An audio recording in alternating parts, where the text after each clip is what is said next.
With all the challenges the world brings us, taking care of our mental health has never been more important. So, in this episode, we are diving into how big global issues, like climate change, can shape the way we feel, think, and cope, and what can we do to support ourselves through it. And I'm really glad to explore this topic with my guest Muskan from India, who's a mental health and global health activist. She will tell us more about mental health advocacy in India and around the globe. Muskan, welcome to the podcast. So, can you tell us a bit about what you're currently working on? I currently research in the mental health field and I'm a mental health advocate, especially around mental health intersections with climate change. That is something I do professionally. Academically, I have a background in economics and coastal studies.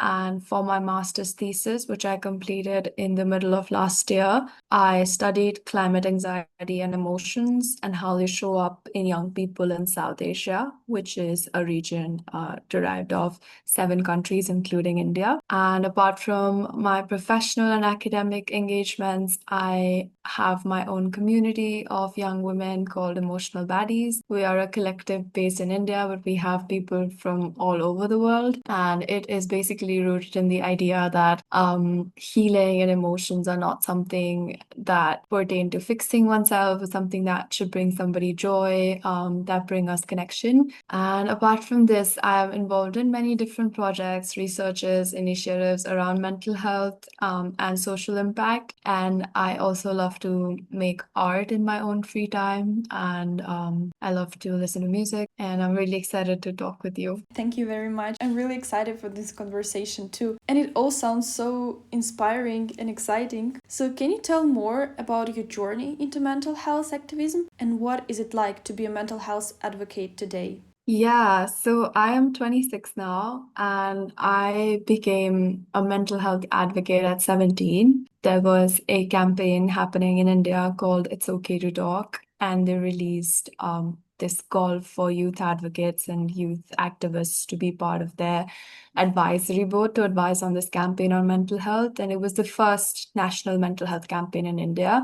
I was 17 years old and still a teenager, and in the last year of my high school. So I enrolled for this and I got selected as a youth advisor. And then I underwent a 1 year long training on how best we can advocate for mental health, keeping in mind things like different identities, different backgrounds people come from, and intersectional issues with mental health. For example, poverty can make somebody more at risk of mental health challenges, or having a lack of resources, having a lack of support systems, and even in Indian society, stigma or people not accepting that you might be struggling with your mental health. So I started as an advocate at 17, and then slowly I started learning more about mental health, mostly through my own experiences of going through some challenges when I was a kid and teenager. And then in my 20s, when I started being more active in research and I began to learn some of the research skills in academia and otherwise, I was very interested in also expanding my knowledge of mental health science and how people do researches, how people speak to different people around the world, and then how findings are sought, things like that. And so over the last few years, it's going to be 10 years since I've been a mental health advocate, and my advocacy is very much about my friends and family as well as the people I work with or bigger organizations that I'm part of. I really believe in slower changes in attitudes and behaviors around me. So I do a lot of deep conversations with people in my life. And I use my own experience in many ways, whether it's through writing a blog, or it is through social media, or it is through making art, or even advocating at big levels like the UN. I really channel my own experiences and understandings of my own mind and body and mental health to be a good advocate. How the journey is, it's exciting. It is also frustrating sometimes because sometimes people agree with you, they believe in your mission, but not all the time. So when you really care about something, sometimes that can be lonely as well because other people might be caring about different things. So it takes a lot of energy and constant evaluation of your own time and skills, as well as a lot of renewing your passion over and over to sustain yourself as an advocate. You mentioned your experience in the UN. Can you share more about it? I mean, you must know the concept of Sustainable Development Goals at the UN, which are quite big in a lot of organizations and movements around the world, SDGs. And while there is a Sustainable Development Goal for good health and well-being, there is none for mental health specifically. And it was the first time since the UN was established, really, that last year they centered mental health in one of their big meetings, which happens in New York. And so basically, mental health was part of this agenda at the UN, which comprised of non-communicable diseases and mental health together. And civil society and political actors from around the world got together to discuss how they want to make more actionable change in policy around mental health and non-communicable diseases. So that was a big moment, and I was part of in New York in a meeting leading up to this big meeting where there were people from civil society networks, which basically includes general public and advocates of mental health and other important issues that are related to mental health. And we went to New York a couple months before the UN meeting to basically share our stories, share our desires, and share our expectations of what should be included in the declaration at the UN meeting with regards to mental health. And I had a chance to speak on one of the UN meetings. And I talked a bit about how I would love for climate change to be considered, how important it is to include young people in these conversations, also people with lived experience, because they understand their minds and bodies better than most people. Yeah, sounds really interesting. So, about the connection between climate change and mental health, how do these two actually connect, and in what way can climate change affect our mental health? Because honestly, climate change is not something that you think about straight away when we are talking about emotional well being. Yeah, so climate change in the recent times has been increasingly linked to mental health challenges because it's increasing around the world, right? There's a lot of heat waves in many parts of the world, extreme weather events, flooding, cyclones, all of that is happening as temperatures rise and there's global warming. And because of that, there's two different ways in which mental health of people is impacted. First is that we are increasingly uncertain about the future, right? So there's this anticipatory anxiety we feel when we think about the future, especially as young people, because there are certain things that our parents or grandparents might have had easier than it is for us. For example, when it comes to planning a family or planning to have kids, there's a lot of young people who are choosing not to do it because we don't know what the future holds. And the second part of the mental health challenges is actually very physiological and biological. For example, in heat waves, it's been linked that extreme heat can cause more anxiety and depression in people and even suicide risk. And there are many social factors that also contribute to mental health challenges in climate change. For example, in the summers in South Asia, it has been found that domestic violence against women and children increases in the summer because there's such a thing called heat aggression hypothesis, which basically implies that hot weather makes people angrier and more aggressive. And in societies where there's already violence, summer weather where extreme temperatures exist can cause a lot more violence against women and minorities. So those are some ways in which mental health is impacted because of climate change, both directly and indirectly. It is really striking how climate change can impact our emotional well being, and it makes me wonder, in a country like India where climate change is quite a big thing, does mental health still carry a stigma? And are we seeing progress with mental health advocacy there? So I would say there is progress in many ways, but the progress is not even in society. For example, I live in urban India and I live in Delhi, which is the capital of India, and it's more modernized. People have a lot more access to resources like public transport or other things that make life easier, and there's also more access to education. So we also learn about things like psychosocial ability, psychosocial skills. I have personally grown up learning about well-being through things like spirituality and Buddhism, which I grew up practicing. So for me, getting to understand mental health came a lot easier than I know it comes to many, many people in India. And India is a very big and diverse country, so I cannot even speak for most people. I can only speak for my tiny section of society that I've grown up in, and mostly urban areas, and a lot with people with a lot of privilege, essentially, not having to worry about food, clean water, things like that. So in my part of society, I would say there is a lot of progress in mental health literacy.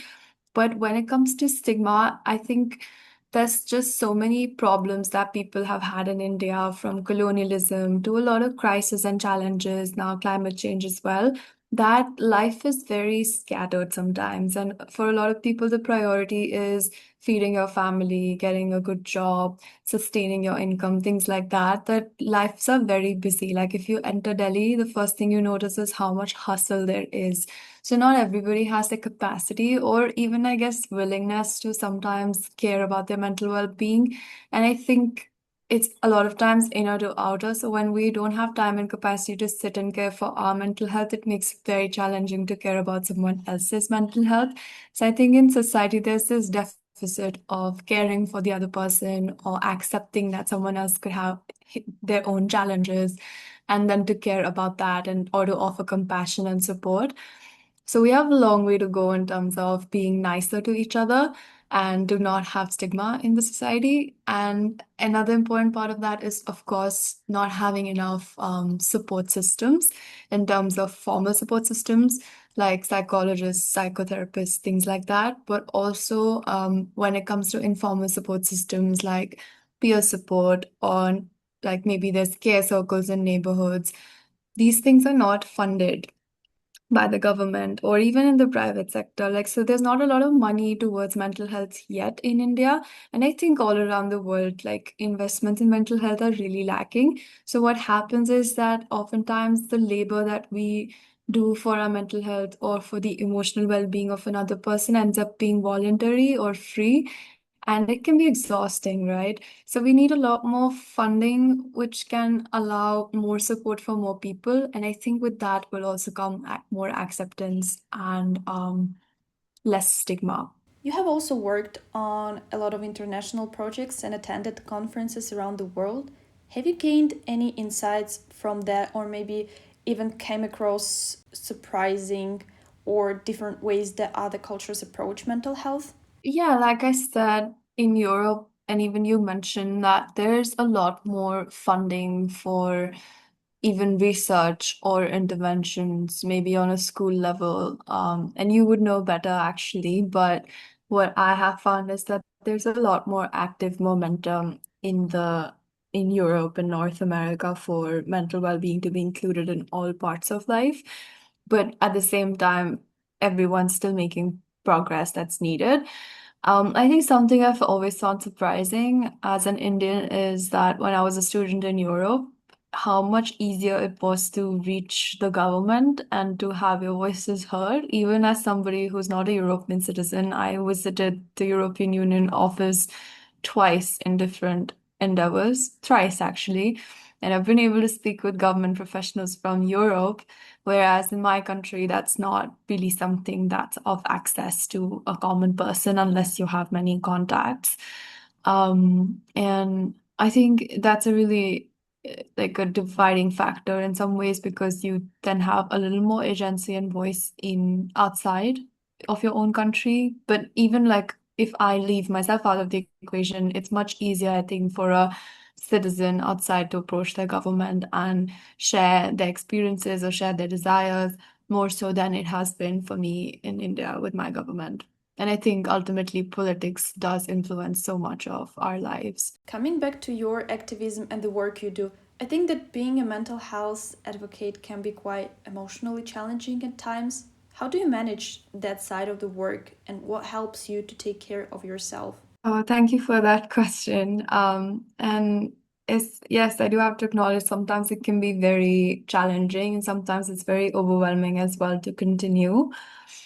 But I think when I come back to my experiences of mental health and why I think it's really, really important for us to talk about it, that makes things a bit easier. So there are times when I'm in maybe more professional spaces, public spaces where I get overwhelmed. But every single time I come back home to myself and then I'm maybe journaling or making art and I think about my experiences, and that always drives me forward because I think that my stories or experiences I've had in my life are shared with my friends and family and so many other strangers around the world. And that makes it very valuable for me to keep working on, keep refining, keep thinking about, and think of creative ways in which I can have more mental health for myself, but also for others around me that I care about. So when I root myself in that purpose or that mission of my experiences happened to me for a reason, and I can channel that to do better advocacy, better activism, that always gives me a little bit more strength and hope. And other than that, I think I have a lot of things I do to regulate myself. Like I've mentioned, art and yoga, but also I do a lot of reflection and thinking and meditation. Sometimes I've also relied on prayer and spirituality to help myself. So every couple of phases in my life ask for something different. And I basically tap into my mind and body to think along the lines of what do I need in a given moment. And then I try to build systems in my life that allow me to sustain. Another important thing that I've learned in recent times is mental health is very somatic. So it has a lot to do with your body and health, physical health, not just in your mind. So for me, going to the gym has been a really important part of my mental health and sustaining myself, moving my body, eating good food, social connection, meeting other people. For me, it's been really helpful over the last few years to meet other people who are also passionate like me about mental health and other social topics I care about. And I think there's a lot of strength you also derive from each other's journey. You get so inspired by the people who are doing good things, the right things, and that propels you much forward than you can do on your own. Even this conversation is really inspiring for me. When you mentioned things like yoga, art, and journaling, it made me realize that I haven't journaled in a while.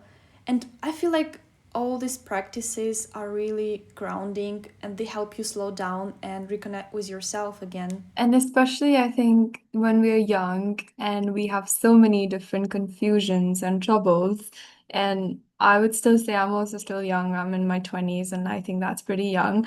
Um, and I think looking back to my teenage and to now, I think one of the core things in my life has literally been writing experiences down. And they can be for nothing, like they can just be for myself. I don't post it anywhere. It's not for social media, it's not for my blogs. But even getting it out on paper, like sometimes I wake up early in the morning and, or whenever I'm waking up, really, it's the first thing I do is write things down.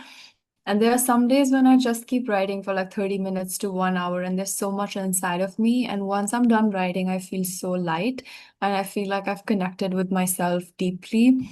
And that makes me feel like no problem is very big for me to not understand or conquer. Maybe you can tell more about your female community and what are your plans for it? Yes. So, like I said, I think one of the ways I cope with my own experiences and journey is social connection and having friendly, supportive peers around you. And in 2024, I thought I have some great friends around me who it would be amazing to form a little online community with so that it's not just us accessing each other, but having access to all of these amazing, wonderful people through each other's friendship networks, peer support networks who are aligned in terms of values. So I got some of my women friends together on a WhatsApp community, and in that year, I think WhatsApp introduced the concept of community, so you can have a large group or of different people around the world, and then you can form tiny groups within that big group. So I formed a community. I randomly named it Emotional Baddies because I really think emotions are so powerful, and a lot of times women are called emotional for nothing. Like emotional is used as such a bad word, but emotional as a word is so empowering for me. Like I love my emotions. I think they're so inspiring to me. So as a way of almost reclaiming that word, I named the group Emotional Baddies, and it seemed to really align with the friends I added on the group. And then slowly, I think we started interacting on emotional conversations, mental health, our lived experience, things that feel culturally resonant for us. And then we started adding each of our own friends and people we thought needed a community, a support system. And now we have about 105 people on the community. We have been meeting offline in Delhi to do creative gatherings together. We talk about emotions, but we also talk about our lives and what keeps us going, our dreams, our humanness, essentially. Sometimes we meet online as well to co-work or basically just have this sisterhood or peer support available to us when we need it. On the community, if you would know, there's a group called Vent and Rant, which people sometimes take to when they're feeling overwhelmed or distressed in their lives, and people end up supporting that person quite a bit. We have a group called Silly Joys, which is essentially about connecting with the idea of happiness and joy in daily lives. So sometimes people will be posting a cloud, what they have cooked recently, art they have made. And I think it's a really joyful group. Anytime I get a message on that group, it lights up my day and makes me feel less alone in my life. So the idea of the community is to have peer support available online, because when we go online, usually we get so overwhelmed by Instagram, by other people's lives looking better than us, by us feeling like we're not doing enough. But in this niche space is a very nice quality of care and quality of you are not alone. And my hope is that I don't want to expand it too much yet because I really want the quality to retain. So I really want people to get to know each other better, really develop the feeling of care and community with each other.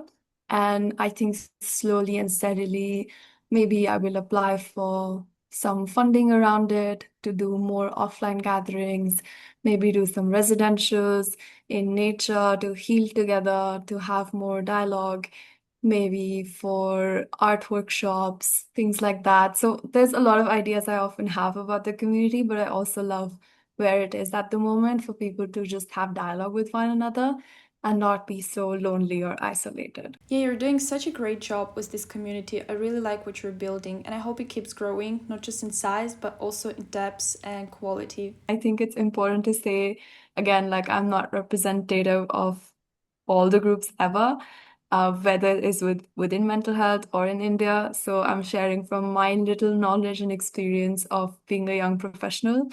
At the same time, I really value the perspectives I bring to the table. So I hope that if people listen to this and they have curiosities, and it's important to be curious, like your podcast also goes for, they can dig deeper into the many researchers that exist and the many thinkers and activists who work on the same topics. But you know, we are here to share our personal experiences. I think that's especially important when it comes to mental health, bringing that personal perspective to the table, like you said. Also, conversations like these are such an important part of advocacy because they help to break stigma and remind us that mental health is something we all need to talk about more. So, thank you for this conversation and for you being here today. You listen to Cultural Codes. Until the next time, stay curious.